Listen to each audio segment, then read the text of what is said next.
mind. Live with the people. Work with the people. Struggle with the people. Listen to the masses.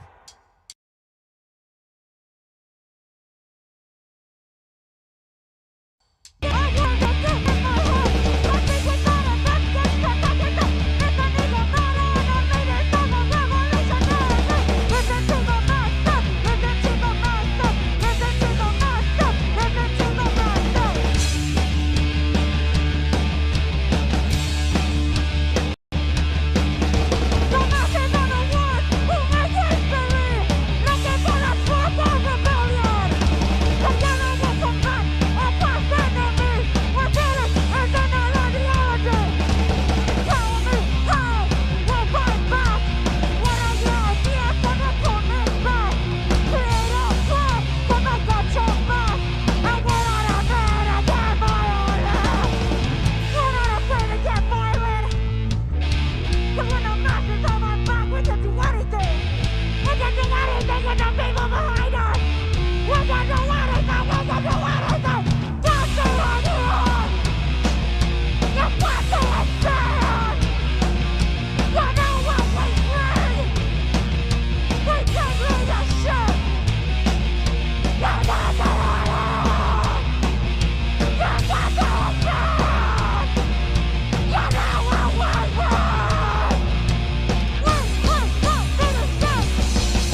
and strike your class enemies. Strike the ruling class.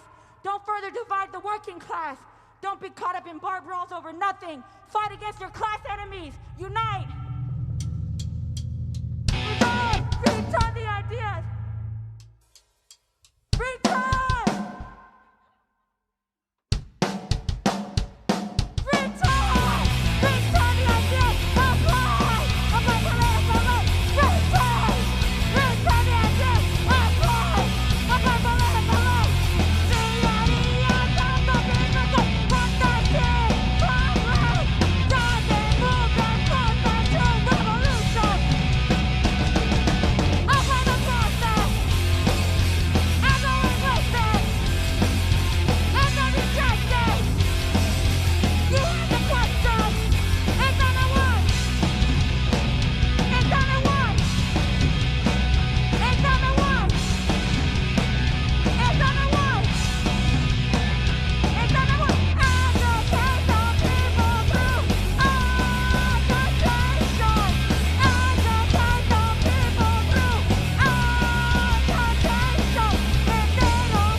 Oxnard Proletariat Hardcore!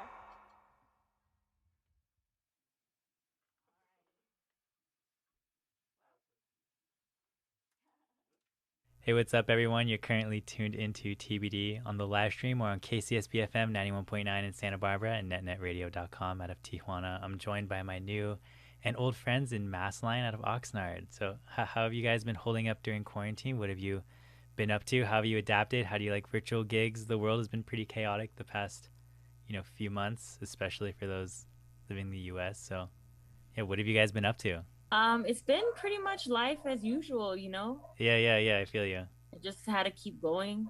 Yeah. And I didn't have the luxury to be holed up making bread or anything like that, I feel that, dude.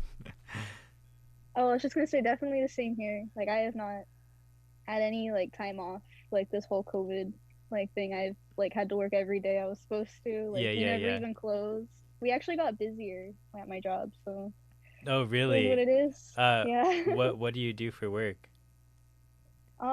Just right now I just work at a coffee shop sort of.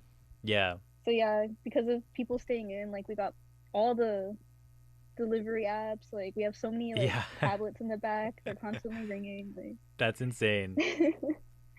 So I guess we'll jump into your band. So what can you guys tell me about Massline? What's working class or proletariat hardcore? What can you tell me about that? Well, we wanted to create music that inspired people to fight back, Yeah.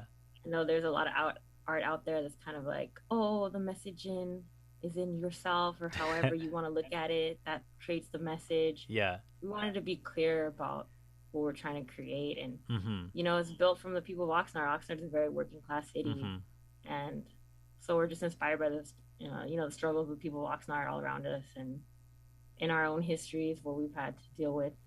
So, you know, and punk is very straightforward too, you know? Yeah. You know, punk is like kill the rich, fight back. That's Yeah, nothing exactly. new for Yeah. punk.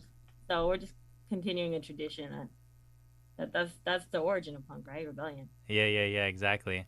So I guess, does that tie into like the name Massline? Like, what does Massline mean? Yeah, it's just like this like theory or so about just making like your message, like whatever it is for like the working people, as accessible as you possibly can. And yeah, that's generally like how I describe it. Like, it's not about like being in like a clique or like being like exclusive. It's like, nah, like if you're gonna say that you're like here for the people, like you gotta be here for the people, you know? Like it doesn't, you know, like nobody needs to like be excluded. Like you don't need to like use like crazy like lingo or anything and like make people feel like isolated. Like it's all about like being welcoming and like just like trying to like give people a place to belong and like fight back, you know? Yeah, also on that, like going on with like, it's like a theory in ideology that like if people are experiencing a problem, like we're not gonna be able to, that problem won't be solved by like endless GoFundMe's. Like you need to basically go to the people who are experiencing this issue and just like be able to relay, like get that information and be able to use that information to create a plan and like fight back against whatever's going on, rather than just like sitting idly by and like posting on Instagram about the issue. Yeah, that's cool. So and it's cool because some of our songs are about it too. They break down the steps, listen to the masses, you know, synthesize their ideas, and then return the ideas to the people. Yeah. And step one is listening. So we're not forgetting that part, you know? Yeah, that's dope. So I love that you guys are actually, you know, talking about a message, like, you know, trying to get people, you know, out there. You know what I'm saying? That's cool. So you guys are brand new, and this is like your first gig and everything. How did you guys come together to start a band? Well, we just realized that we all played instruments. Yeah. So, I mean, not me. I guess I'm the only one, but who yells. But, I mean, there's a lot of people who have mad talents out there, and we just realized, hey, we got the know-how, might as well use it. How was it starting a band? I guess like during COVID, were there any like roadblocks or anything, or was it kind of just like pretty smooth sailing? I think it was like kind of interesting just because like, you know, every so often there would be like a COVID scare, so it'd just be like everything would be on pause, and like we'll have to wait it out until like everyone's clear so we could like get back to practice and stuff. And like so I think that made starting a new band a little interesting. Yeah, I remember when Max hit me up originally to like be on the show or whatever. You know, we can't be on the show. We're gonna have to wait like a couple months or something because we just had a COVID scare or whatever. You know, like way back. I think that was in like January or something like that. So yeah, that's interesting. So I understand you guys were in like a few other bands. Like, what were they again? You guys want to tell me about those? All right, so I used to play in I guess my first band was called Swellbow, and after that, I was playing in Strike Fast for a couple years. Never forget. And then I was doing Sustains for a while too. Oh hell yeah, that's sick. Yeah, all S bands, and now Massline and In Time. Hey, hell yeah, that's cool. Sustains is sick. So is In Time. And Strike Fast. Anybody else wanna?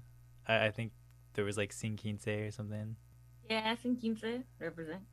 Hell yeah. What was up with that band?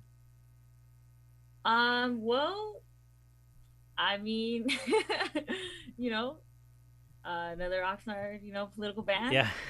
And I mean, that was actually rare just because we were like all women in the band. So I'm really grateful, like me and Sage are together in the band, and that we have like a gender balanced band. You know, it's cool. Shows like men and women can unite. Yeah, that's cool. So I guess, did like any of these bands like influence your current work or anything? Your current band? Yeah, of course. I mean, you always learn from, you know, things that went well or things that didn't go well. So I'm just excited because, you know, what matters most is people's, you know, dedication to the band, and if they even really want to be there, you know, it goes a really long way. So I'm excited to just be with people who are stoked to make music together, and that's always really inspiring. Yeah, that's cool. So sorry, I think for me, like, something that makes this band like super distinct is like, you know, like there's like a really like strong message behind it, rather than it just like being something that's kind of like materialistic and like I don't know, stuff like that. So I think that's what really makes this band stand out, in my opinion. Yeah, that's cool. That was actually kind of what I was gonna ask next, is like what sticks out most? Like, what do you guys do different with this band as opposed to like the other bands you guys were in before, you know? So that's really cool. Did anybody want to like add anything else to that, or? So Paige was in a band too, but she doesn't have to say what it was, but she also was in a band. Yeah, you don't have to say it if you don't want to. You don't have to say which one though. Yeah, you know, honestly, like something that I've learned from like the past now is like I actually haven't been in a band for a while. Let's see, like I think the last time I played in a band I was like 17 or 18. I'm like 22 now, so I'm not gonna do the math, but it's been a few years, you know. Yeah, like, it's been a while. Yeah, and like it was fun, you know, like when I was younger. Yeah, I was in like one band like briefly, and then after that I was like, you know, I want to like do something like on my own. So like me and just like, you know, the way it always happens with like punk bands and stuff in like high school, like you just play with your friends, and like if you're not the best, it doesn't matter because you're all like learning, you're having fun. Yeah, and, it's like, DIY. Yeah, and I think that was like pretty good for me. Like just focusing on like, yeah, you know, like we're gonna make some mistakes, but you know, as long as we like want to learn and like we all want to be here, that's what matters. And I think that was a good lesson to learn. And I've like played music in like other spaces too, and you know, like everyone has their own goal. Like, you know, some people make bands because they have like an idea that they want to get across, or they're just trying to go for a specific sound and just like really perfect that. So like you just gotta like find your own like space, which like I think we all have.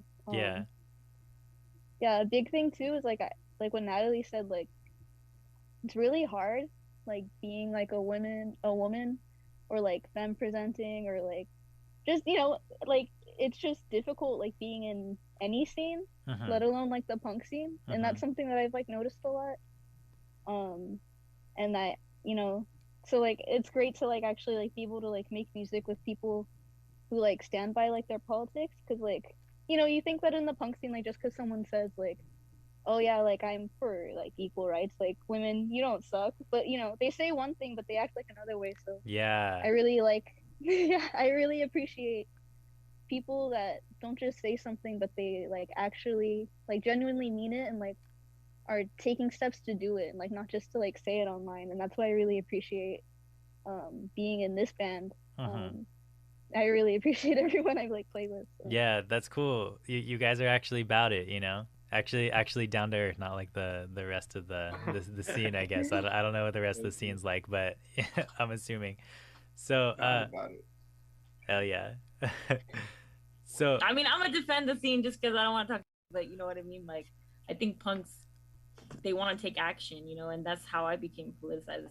Punk, you know, anti-capitalist, you know, lyrics, and people saying police, and you know, not just and fight the police, you know, things like that. Like, so we definitely want to be a band that's of the people, that's of the scene, that you know, we're not above them or we're not separate from them, but I think that's really cool. Yeah, I definitely like, that's why like the punk scene in particular has always been like so great, you know. It's because like, yeah, you know, here and there's like a few people that, you know, that just like not, you know, the like best to like be around, but like generally like people are all like attracted to the scene for like their own reasons, and like those tend to be pretty good ones, and they unite with like, or they agree with like a lot of what like all these like punk bands and like people have to say, and like they all you know, kind of like say the same thing, as agreeing that a lot of the issues that we deal with on like a daily basis is like you know, just like working class people and whatnot, like they're really like bad, and like, you know, it's hard and like it sucks, and I think that, you know, people, you know, can relate to that. Yeah, I think that's cool. I feel like your music is like super relatable for the average person. I feel like that's what's cool about punk as well. It's like it's just, you know, they're talking about like, you know, you guys are all about like, you know, being, you know, by the people for the people. And I think that's really sick because just like anybody can like show up to a show and be like, oh, dude, I actually like really resonate with like the message you guys are talking about, you know? So anyways, so I guess like being Oxnard based, I've had a few people on the show say they don't fit into like, I guess like what the 805 scene is, but I feel like the 805 has a pretty sprawling punk scene. Like we kind of like briefly talked about this. Do you guys feel like you fit in well with the punk scene, what it currently is now? Well, we've never played a real show yet, so Yeah. you know, when we bust in some backyards, then we'll be able to tell you. Hell yeah. But I mean, we have my friends who are punks, you know. Yeah. We're connected. It's not like we're dropping in out of nowhere, out of outer space or something, you know. Yeah. And I can't wait to start playing shows with everybody. And obviously that's, you know, what's been missing for the past year is just that ability to connect. Yeah, 100%. And you know, punk rock is not COVID friendly. It's a contact sport, you know. It's very, you know, you can't really sanitize it. Yeah. So I hope everyone has a chance to get vaccinated and get out there so we can be pushing each other in a circle again. Yeah, exactly, dude. I'm really excited to get more involved in like the 805 scene. I've mostly been, you know, up in Santa Barbara doing that stuff, but I'm excited to check out more of like the local scene, see what it's about, you know? So I'm really excited, especially to see you guys after, you know, seeing your set. It makes me pumped to, you know, see some more shows like that. So Oxnard was really popping off actually right before COVID. You know, shout out to like Civil Conflict, you know, Civil they Conflict were one is of the sick. more young bands that were just so consistent and playing like multiple shows every weekend all over the place, you know, they were really grinding. And so, you know, they were really making it happen with this resurgence of the punk scene in Oxnard. Yeah, totally. So, I think it was Nick Bryden who booked what's it called, Civil Conflict, and like a few other people in time played at in Santa Barbara, and I was surprised at all the people that they brought through. You know, all of like the 805 people they brought through. I was like, dude, I mean, Santa Barbara's 805, but like specifically Ventura people who like I just never saw from the Santa Barbara scene. I was like, wow, this is crazy. You guys have like groupies, you know? So it's pretty cool. But anyways, so so you guys currently don't have any like music out right now. Can we expect anything soon? Is there anything in the oven? Yeah, we should be recording a demo soon, and then after that, just writing more. Like we have more songs that we have a demo like planned out. Just need to record it, and then we have like more songs we want to record and put out as well. So hell yeah, probably a demo by summer. Tight. You guys gonna do tapes or anything? Definitely. Hell yeah. Probably do a tape and a zine. Tape and a zine, sick, dude. That's cool. Through FTK? Probably. Shout out to JP. Shout out JP, dude. Sickest 805 label. JP willing, it'll be out on FTK. Hell yeah. So I guess that's like you know, the end of all the questions that I have, but we have one fan question from Gina. You guys know Gina, right? Linda Susan on Instagram. That's her music. Yeah. Yeah, hell yeah. So she was like, what's it like knowing you have nothing but big ol' riffs? Okay, Linda. Dang. I mean, shout out Gina. She was in this band for a minute and wrote some big old riffs. So. Oh hell yeah! Yeah, like every band Gina does is fantastic. So shout out to Gina. Yeah, Gina's so good. But other than that, that's all Dario on stage. I have nothing to do with that. I just bang pots and pans. Yeah, the reason we have such banging riffs is because she wrote them. Oh, that's crazy. I didn't know that Gina was not in. All of them, not all of them. Couple tracks. That's cool. I didn't know Gina played with you guys. Yeah. Do you guys have anything else you want to say about that? About the big old riffs? Big old riffs? I mean, if the kids like them, that's what matters, right? Hell yeah. I mean, that's the goal, to see a big pit as soon as we start, you know? Yeah. So hopefully you can jump in there. Yeah, dude. We need a lot of participation. Yeah. So. Looking forward to the it. best thing is too is like when people they're not afraid to be hands-on, so yeah, in a good way. Yeah, hell yeah. Sage, I know you play guitar in the band, right? Yes. What can you say about that? About playing guitar in the band? Oh no, I guess just the question that Gina asked, like what's it like knowing you Hell have yeah. nothing but big old riffs? Hell yeah, they bang. They're hard.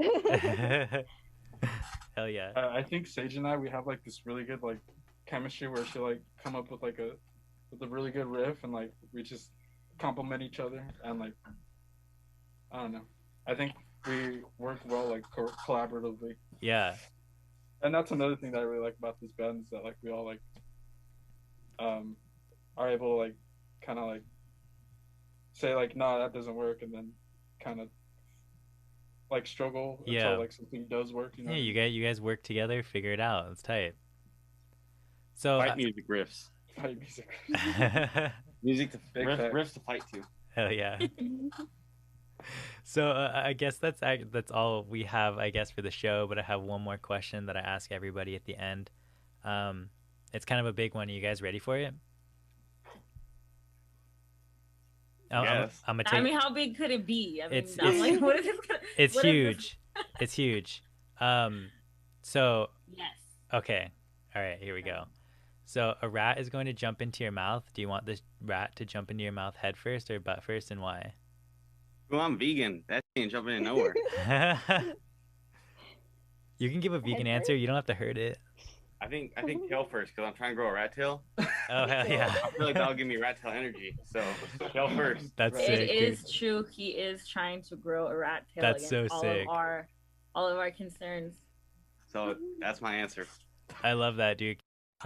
Max is gonna take one for the team and grow a rat tail. Hell yeah! I don't think I've seen a rat jump backwards before, so I don't know if it's even scientifically possible. I don't think I've ever seen that. How would it end up jumping backwards into your mouth? I always have to like lay this out for everyone because they're like, "How does a rat jump backwards?" I've only seen one jump forwards, but I guess you guys have all seen that movie Ratatouille, right? Oh, of course. Yeah, yeah, dude, classic. So I mean, if it's that rat, that's a whole different scenario. Yeah, it's like that one. I mean, that rat apparently lives around food, and there's no health concerns. So he has to be clean, right? He has to be clean. If he's working in a kitchen, I would assume he's clean. I don't know. Well, anyway, so I guess the scene where he's like up in the rafters, like this is the beginning of the movie, I think. Yeah, they fall off, and that's how the humans discover them. I'm thinking something like that. Like he falls down from the rafters or something.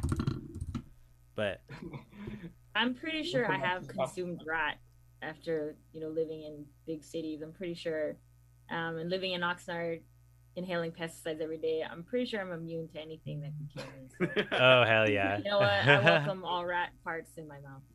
Hell yeah. Fighting music. Fighting music.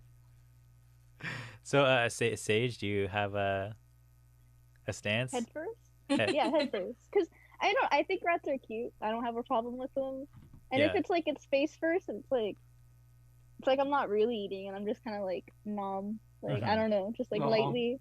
I can just put my like mouth around it, and, like, or like I can open my mouth and like it can like run away or something. Yeah. It seems less threatening if it's like the back end first. It's like, how did it get like that? And like, yeah, I don't know. I feel like that might be more uncomfortable, but I don't. Like you had to try to do this. Yeah. And I'm sure it's less enjoyable for the rat too. So, or I wouldn't know. I'm not a rat, but I would think. She's actually concerned about the well-being of the rat. Yeah, I mean that's a big concern, dude. I would be too. I wouldn't want to hurt it, I am not concerned about the rat. Yeah, screw that rat, right? So, I guess that's about all we have for the show, guys. Thanks for tuning into TBD on KCSB FM 91.9 every Sunday, 4 to 6 p.m. and NetNet Radio out of Tijuana every Saturday, 8 p.m. This is Massline out of Oxnard. Thanks for being on the show, guys. Mark. Thank you. Thank you, Thomas.